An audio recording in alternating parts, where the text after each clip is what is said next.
Hello everyone, आपका स्वागत है हमारे यूट्यूब चैनल पे।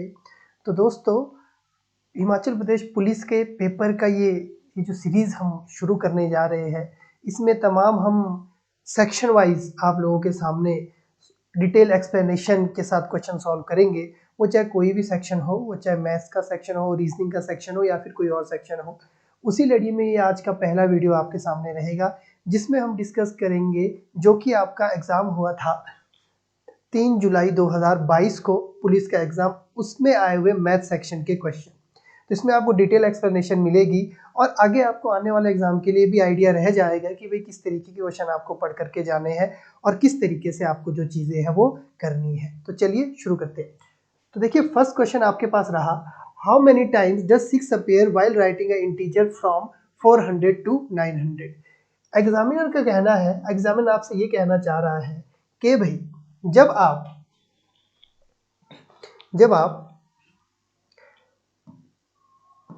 400 से लेकर के जब आप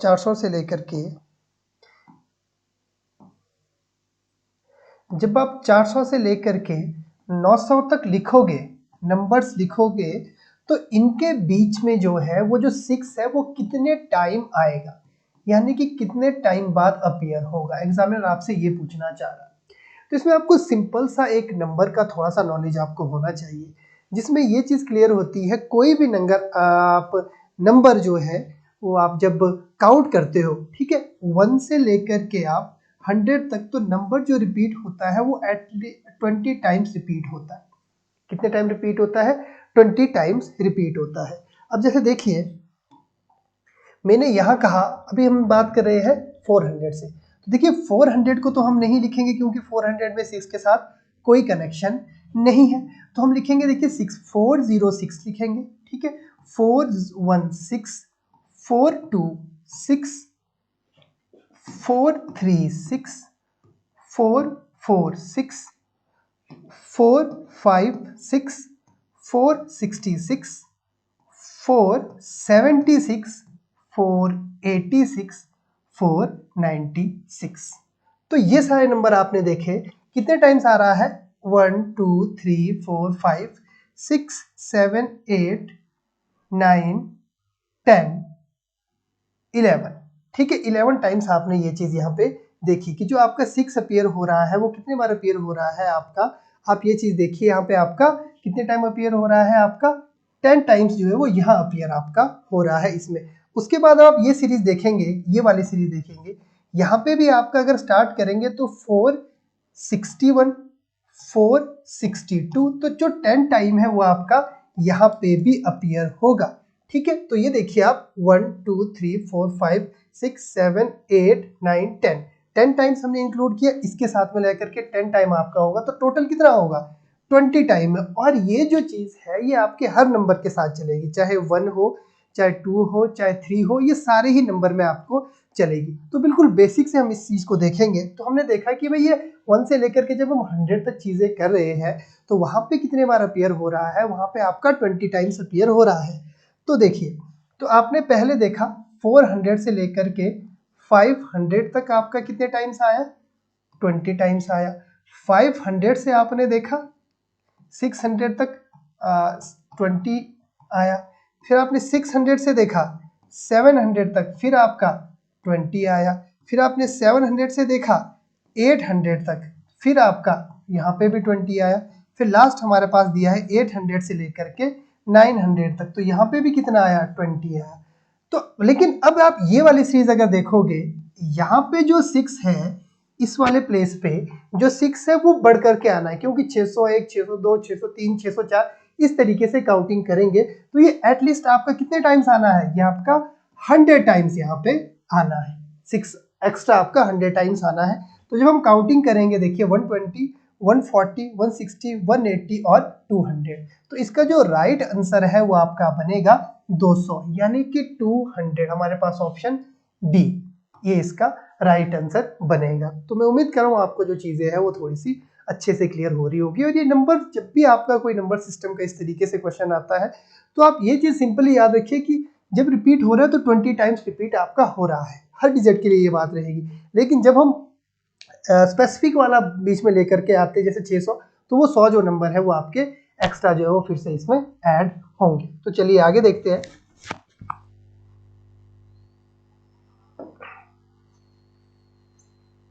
अब देखिए नेक्स्ट क्वेश्चन आपका परसेंटेज टॉपिक से लिया गया क्वेश्चन है और ये भी बहुत प्यारा क्वेश्चन आपके सामने रखा गया है, इसको भी हम डिटेल में पढ़ेंगे। तो देखिए इसमें आपको कहा गया कि a competitive examination was attended by male and female. कोई कॉम्पिटिटिव एग्जाम है वो मेल और फीमेल के द्वारा दिया जा रहा है, जिसमें ये हो रहा है कि जो 60% मेल है, ठीक है, और बाकी 60% फीमेल है और बाकी क्या है, मेल इसमें है। सॉरी, 60% मेल है, फीमेल है, तो बाकी क्या होगा। तो हम मान लेते हैं यहां तक की अगर मैं बात करूं, यहां तक पहले हम एक बार इसका समझ लेते हैं कि क्वेश्चन कहना क्या चाह रहा है। क्वेश्चन आपको ये बोल रहा है कि भाई कोई एग्जामिनेशन हुआ है, आपको पता है कोई भी चीज इनिशियली होती है 100% जब तक कि कोई एक्स्ट्रा इंफॉर्मेशन उसके ऊपर नहीं दी जाती है। तो हम एज्यूम कर लेते हैं कि जो टोटल है वो कितने रहे होंगे, 100 रहे होंगे लोग, मेल प्लस फीमेल। तो जब 100 रहे होंगे तो 60% हमको इंफॉर्मेशन दी गई फीमेल की, तो अराउंड जो 40% क्या हो जाएगा, वो क्या हो जाएंगे आपके मेल, यहाँ पे निकल करके आ जाएंगे। ये वैल्यू जो है ये मैंने अज्यूम की हुई वैल्यू है। अब अज्यूम मैंने 100 इसलिए किया क्योंकि परसेंटेज की बात यहाँ पे की गई है, अदरवाइज मैं एक्स कर सकता था, वाई कर सकता था, मैं कुछ भी कर सकता था। लेकिन आपने ध्यान रखना है जब भी आप परसेंटेज के क्वेश्चन लगाते हो तो कोशिश आप करिए, अगर आपको कोई वैल्यू एज्यूम ही करनी है तो आपने 100 एज्यूम करनी है। तो जब आप 100 एज्यूम करोगे तो कितना हो जाएगा, ये हो जाएगा 60% और दूसरा हो जाएगा 40% यहाँ तक का क्वेश्चन हमें समझ आ गया। अब आगे कह रहा है कि 18% of candidate have pass the examination, कि इसी 100 में से 18% जो लोग हैं उन्होंने पास कर लिया है एग्जाम। अब ये ध्यान रखना है कि ये जो 18% है इसमें मेल भी है फीमेल भी है, इन्होंने 18% टोटल लोगों की बात की है। तो अगर हमारा एग्जाम में दो ही है, मेल और फीमेल है, तो जो 18% होंगे वो भी क्या होंगे, मेल प्लस फीमेल वाले हो जाएंगे। तो 18% जो है वो आपके क्लियर करते हैं। लेकिन उसमें से भी ये कहा है examination 22.22% of the candidate who clear are male, मतलब के 22 से ही 2-2% उसमें से भी क्या है, मेल है। मतलब कि अगर 18% लोगों ने आपका एग्जाम क्लियर किया है, उसमें से भी क्या हो गया, 22.22% जो है वो क्या है, मेल है। ठीक है, क्लियर है। तो आप ये सकते हैं कि 18% का 22.22, मैं थोड़ा सा आपको डिटेल में ये चीज बता दूं, 22.22% की वैल्यू होती है फ्रैक्शन वैल्यू 2/9। ठीक है, तो अब देखिए कि 18% में से 2/9 तो क्या हो गए, मेल ही हो गए हमारे। जितने लोगों ने पास किया था एग्जाम उसमें से 2/9 तो हमारे मेल ही हो गए। अब आपको ये बोला जा रहा है कि भाई what percentage of the female candidate who not pass the examination, आपको ये बताना है कि कितनी फीमेल कैंडिडेट ऐसी है जिन्होंने पेपर पास ही नहीं किया, जिस एग्जाम पास नहीं किया है। तो यहाँ एक चीज देखिए, पूरी फीमेल ने एग्जाम दिया और उसमें से कुछ फेल हो गई, कुछ पास हो गई। हमसे मांगा किसका जा रहा है, हमसे मांगा जा रहा है जो पास नहीं हुई यानी कि फेल हुई। तो अगर हमें टोटल में से पास हुई का पता चल जाए तो माइनस करके हम क्या निकाल सकते हैं, जो रह गई, जो फेल होगी उनका निकाल सकते हैं। तो देखिए, अब देखिए सबसे पहले देखिए कि जो टोटल पास हुए लोग में से मेल कितने हैं। तो आपने यहां देखा कि 9 2 हो गया कितना, 4। ये जो 4% है ये क्या आ गए हमारे पास, मेल आ गए। 4% क्या आ गए हमारे पास, मेल आ गए। तो अब ये जो 4% है ये आउट ऑफ कितना है, 18% है। तो 18% में से 4% तो वही हो गए, तो आपके पास बचे कितने, 14%। अब ध्यान से समझिए, मेल ने पास होना तो वो हो गए, अब जो बची हुई है वो क्या है, फीमेल ही है।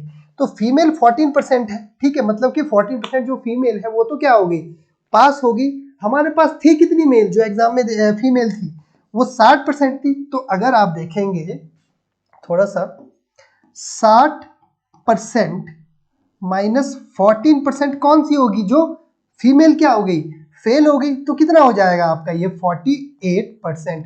तो ये जो 48 है ये क्या हो गई आपकी फीमेल है जिन्होंने एग्जाम क्लियर नहीं हुआ, पर आंसर हमसे परसेंटेज में मांगा है। तो सिंपली हम क्या कर देंगे, 48/60 × 100। जब आप इस कैलकुलेशन को सॉल्व करेंगे तो आपके पास जो आंसर है वो 76.67% आपका निकल कर का आ जाएगा। बिल्कुल सिंपल था। टोटल में से मेल और फीमेल आपको अलग करने हैं, उसमें से टोटल में से ध्यान रहे ये जो 18% है ना, ये टोटल पास होने का दिया है आपको। जो पास होने का मतलब क्या हो गया, मेल भी और फीमेल भी आ गए। हमने मेल निकाल दिए, मेल के बाद हमने क्या कर दिया, जो फीमेल पास हुई वो निकाल दी, टोटल में से माइनस कर दिया और हमारा आंसर आ गया। तो मैं उम्मीद कर रहा हूँ आपको जो चीजें हैं वो क्लियर हो रही होगी। आपने बस क्वेश्चन के ऊपर फोकस रखना है, क्वेश्चन को 2-3 बार अच्छे से पढ़िए, तो आपकी जो अप्रोच है वो खुद डेवलप होती चली जाएगी। आपको खुद पता चलेगा कि भाई क्वेश्चन बोल क्या रहा है।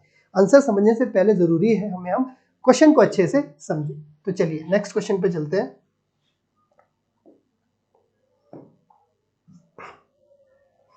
अब देखिए आपको कहा गया रमेश बाय, अब ये देखिए आपका ये भी एक तरीके से परसेंटेज बेस्ड ही आपका क्वेश्चन है।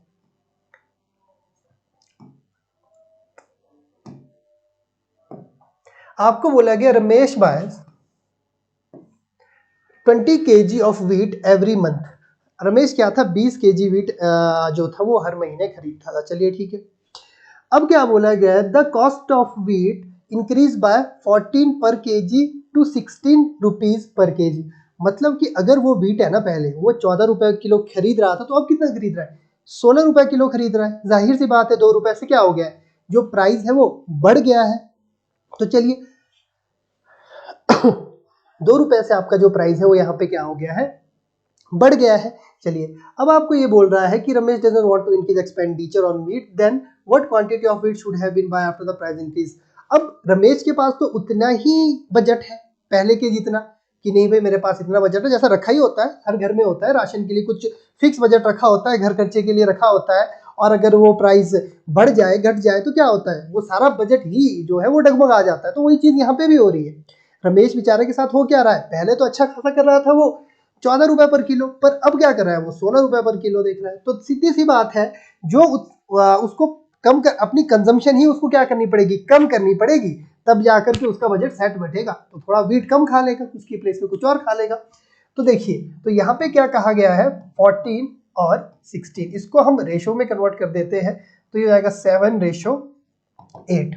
तो आपको पता है कभी भी किन्हीं दो चीजों का अगर प्रोडक्ट कांस्टेंट होता है तो वो एक दूसरे के इनवर्सली प्रोपोर्शन होती है, एक दूसरे के ऑपोजिट होती है। तो कितनी होती है, एक दूसरे की क्या होती है, वो अपोजिट होती है। तो अगर प्राइस ये है तो कंजम्पशन क्या हो जाएगा, 8 और 7 का। यानी कि पहले अगर वो 8 कंजम्पशन कर रहा था, अब वो कितनी कंजम्पशन कर रहा है, 7 कंजम्पशन कर रहा है। पर हमारे अकॉर्डिंग 8 है, पर क्वेश्चन के अकॉर्डिंग क्या है, 20 है। तो 8 की वैल्यू किसके बराबर हो जाएगी, 20 के बराबर हो जाएगी। आप वो सोच रहे होंगे सर कि जो 8 है उसको आपने 20 के बराबर क्यों किया। ये मैंने इसीलिए किया है क्योंकि एक रेशो है, रेशो में वैल्यू आप एज्यूम्ड वैल्यू होती है जो आपके टोटल की क्या होती है, बराबर हम कर सकते हैं। तो 8 किया तो कितना हो गया, 20/8।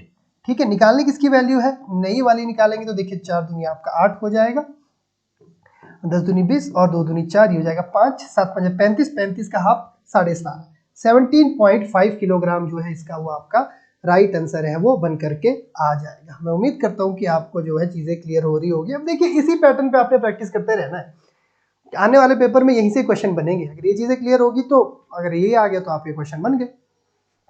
नेक्स्ट देखेंगे। अब देखिए ये टाइम स्पीड एंड डिस्टेंस से आपका जो क्वेश्चन है वो पूछा गया था। टाइम स्पीड एंड डिस्टेंस से आपका क्वेश्चन पूछा गया था। अब आपको बोला गया कि a train is 150 kilometre length travelling at 19 kilometre per hour can cross a tunnel of 250 metre in. अब आप देखिए आपको निकालना क्या है, इसमें खजल नहीं होना, इसमें कंफ्यूज नहीं होना। देखिए सेकंड्स है ना यहाँ पे, तो यूनिट किसकी है, टाइम की है, तो आपको टाइम निकालना है। टाइम क्या होता है, डिस्टेंस अपॉन स्पीड। टाइम कैसे निकालते हैं, टोटल डिस्टेंस अपॉन स्पीड। अब डिस्टेंस देखिए, जब ट्रेन में ये कंसेप्ट आपका आता है, ठीक है, हम आगे डिस्कस भी करेंगे, जब ट्रेन और टनल का हो तो वो जो ऐड हो जाता है उसमें पूरा डिस्टेंस में वो ऐड हो जाता है।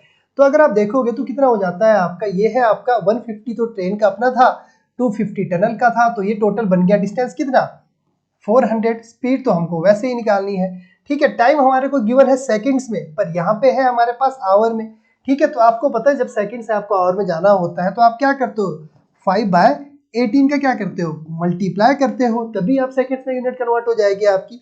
और वैसे अगर आपको सेकंड से आवर में आना होता तो 18/5 का करते हो, पर यूनिट होती है चीजें। तो आप 18 करोगे, ये क्या हो जाएगा 5, 5 ये हो जाएगा 25, 25 करोगे तो ये हो जाएगा 4, आपकी स्पीड हो जाएगी 400/25, जिसका आपका राइट आंसर बनेगा 60 सेकेंड। 16 सेकेंड्स में जो ये चीज़ें हैं, ये जो टनल है अपना क्रॉस कर लेगी, जितना भी आपका डिस्टेंस है। तो मैं उम्मीद कर रहा हूँ ये चीज़ आपको क्लियर होगी। अभी अगर रह भी जाती है तो इन फ्यूचर हम छोटी छोटी सी इस तरह की वीडियो आपके कंसेप्ट को बनाने के लिए लेकर के आते रहेंगे। तो चलिए नेक्स्ट क्वेश्चन देखते हैं।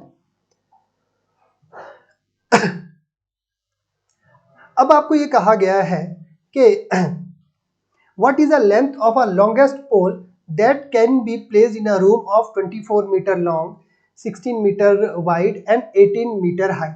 मतलब कि रूम की बात की है, रूम क्या होती है हमारी, एक 3D फिगर होती है।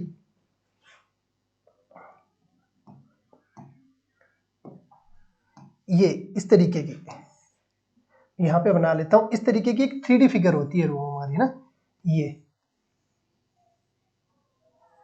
इस तरीके की। तो इसमें आपने एक पोल एडजस्ट करना है, ऐसे आप ये समझ सकते हैं, ऐसे पोल एडजस्ट करना है इसमें आपने। ठीक है, तो यही पूछ रहा है कि भाई आपको what is the length of a pole, मतलब कि कितने, ये जो आपको चीजें दी गई है किसकी दी गई है, ये आपको रूम की दी गई है, आपको ये चीज बतानी है इसकी लेंथ कितनी होनी चाहिए। तो देखिए इसके लिए सिंपल सा ही आपका फॉर्मूला आता है, जिसमें आप इनका सभी का स्क्वायर कर देते हैं, 18 का स्क्वायर और होल। 24 का होता है 576, 16 का होता है 256, 18 का होता है 324। ऐड कर लेंगे कितना आ जाएगा, 6 और 6 6 12, 13 14 15 16, 16 2 और 1 3, 5 3 8, 8 और 7 हो गए 15 का लगा 5, 1 3 और 1 4, 5 6, 6 5 हो गए आपके 11, 1156 अंडरूट की वैल्यू आ गई। तो देखिए अंडरूट के अंदर अगर आपकी कोई वैल्यू आ रही है तो आप देखिए 1156, तो आप इसका स्क्वायर रूट निकाल देंगे क्योंकि पूरी वैल्यू चाहिए। तो आप देखिए ये 6 पे एंड कर रहा है, या तो ये 4 पे होगा या 6 पे होगा, 2 प्लेस इधर आएंगे, ये 34 आ जाएगा या फिर ये 36 आ जाएगा। हमारे पास ऑप्शन क्या आ रहा है, ऑप्शन हमारे पास दिया गया 34, तो हमारा राइट आंसर क्या बन जाएगा यहाँ पे 34 मीटर। ये आपका राइट आंसर इसका बन रहा है। तो मैं उम्मीद कर रहा हूँ आपको चीजें क्लियर हो रही। चलिए नेक्स्ट क्वेश्चन पे चलते हैं।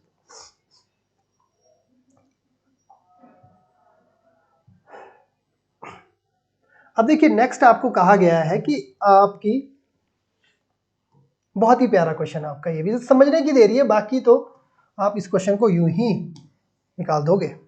ठीक है, तो देखिए यहाँ पे आपको कहा गया है कि भाई a fish tank is a shape of cuboid, एक क्यूबॉइड की शेप का आपका फिश टैंक है। ऐसा ही होता है फिश टैंक, जैसा मैंने अभी बताया था आपको, इस तरीके से ये क्यूबॉइड होता है, इस तरीके से ना यहाँ मछलियां अंदर इस तरीके से इसमें रखी रहेंगी आप। अब जो श्याम है वो क्या चाह रहा है, श्याम चाह रहा है कि भाई उसने फिश की प्रोडक्शन बढ़ानी है, पैसा भी तो कमाना है। ठीक है, फिश की प्रोडक्शन उसको बढ़ानी है, तो उसने वो आपने इंक्रीज कर दिया है, उसने अपना जो एरिया है बढ़ा दिया है। ठीक है, अब आप इसमें देखिए कि इसमें लेंथ भी होती है, ये भी होती है और ये भी होती है। ठीक है, तो तो देखिए इसमें इसने ये बढ़ा दिया और इसने परसेंटेज में आपसे आंसर पूछा है। ठीक है, तो हम इसको परसेंटेज से ही करने की कोशिश करेंगे। देखिए सबसे पहले बात करेंगे क्या बढ़ाया इसने, लेंथ बढ़ाई है, लेंथ बढ़ाई कितनी, 10% से। 10% का जो भिन्न मान होता है, फ्रैक्शन वैल्यू होती है 10, तो कितनी हो गई है, 10 से 11 कर दिए, बढ़ा दिए ना, 10 के ऊपर 1 यानी कि 11। दूसरा 15, आप देखोगे 15% की वैल्यू कितनी होती है, 15 अपॉन अगर आप 100 करोगे कितना हो जाएगा, 5 3 हो जाएगा 15 और आपका 20 5 हो जाएगा आपका 100। 20 से कितनी हो गई है, 23 हो गई है। और अगला जो है, अगला हमारा क्या किया है इसने, 20% से इसने डेप्थ बढ़ा दिया। 20% का मतलब होता है 1/5, 5 से ये कर दिया है 6। ठीक है, तो आप ये देखिए कितना हो जाएगा आपका, ये हो जाएगा 1000 और ये हो जाएगा आपका 1518, ये इतना आपका बन जाएगा। तो आप देखिए 1000 से 1518 हुई, कितने का चेंज आया, 518 का, इसको चला दे 518 का, यहाँ जैसे कर देता हूँ 518 का चेंज आ रहा है किसके ऊपर, 1000 के ऊपर, इनटू परसेंटेज की बात है तो 100 करेंगे तो कितना आ जाएगा 51.8% जो है वो इसका आंसर आपका निकल करके आ जाएगा। ठीक है, ये परसेंटेज और एक थोड़ा सा मेंसुरेशन का मिक्स सा क्वेश्चन आपको दिया गया था, तो ये भी आप जो है इस तरीके से आसानी से इसको कर रहे थे। अब फ्रैक्शन की वैल्यू का आपको होना बहुत ज़रूरी याद है, क्योंकि जब भी आप परसेंटेज काउंट करते हो या फिर परसेंटेज बनाते हो तो आपको ज़रूरी कि आप जो है फ्रैक्शन उसमें करें। चलिए नेक्स्ट क्वेश्चन पे चलते हैं।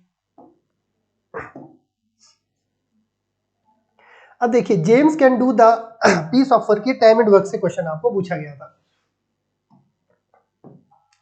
टाइम एंड वर्क से आपका ये क्वेश्चन था, जिसमें ये कहा गया था जो जेम्स है वो किसी काम को 50 दिनों में करता है। चलिए ठीक है, पीटर उसी काम को कितने दिनों में करता है, सेम वर्क का, सेम पीस ऑफ वर्क की बात की गई है, तो पीटर उस काम को कितने दिनों में करता है, पीटर करता है 40 दिनों में। ठीक है, how long will they take to complete 45% of work when they working together. अगर वो 7 काम करे तो टोटल काम का 45% जो काम है वो कितने दिनों में पूरा होगा। अब बात किसकी चल रही है, काम की। आपको वर्क का एटलीस्ट पता होना चाहिए कि वर्क है क्या है हमारे पास। तो टाइम एंड वर्क में क्या होता है, वर्क हम अपने से अज्यूम कर लेते हैं।